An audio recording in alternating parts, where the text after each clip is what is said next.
Tupac Shakur left us at a very young age of 25 years old. He accomplished many amazing feats as a musician, actor, poet, and activist within his short lifespan, which many others could not achieve in multiple lifetimes. Tupac is truly immortal. Although his impact on the globe is undeniable, Tupac also experienced legal issues and controversies he was unafraid to speak on or challenge. This three-part series will look into some of the legal issues of Tupac Shakur. The 1993 shooting in Atlanta, Georgia. On October 31st, 1993, Shakur was arrested in Atlanta for shooting two off-duty police officers, brothers Mark Whitwell and Scott Whitwell. The Atlanta police claim the shooting occurred after the brothers were almost struck by a car carrying Shakur while they were crossing the street with their wives.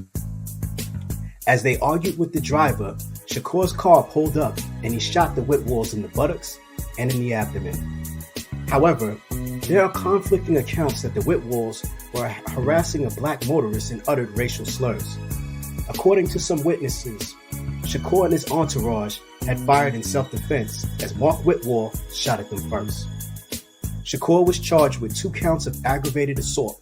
Mark Whitwell was charged with firing at Shakur's car and later with making false statements to investigators. Scott Whitwell admitted to possessing a gun he had taken from the Henry County Police Evidence Room.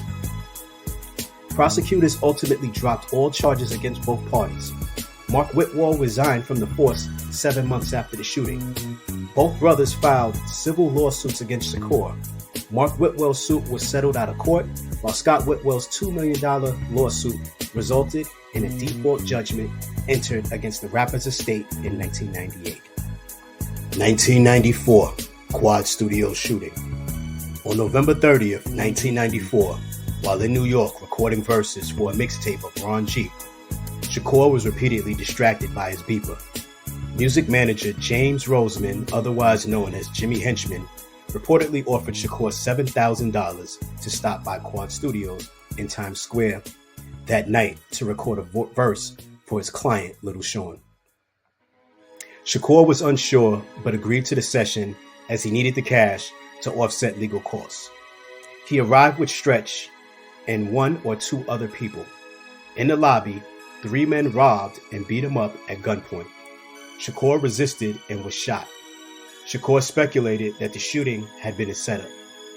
Against doctors' advice, Shakur checked out of Metropolitan Hospital Center a few hours after surgery and secretly went to the house of actress Jasmine Guy to recuperate.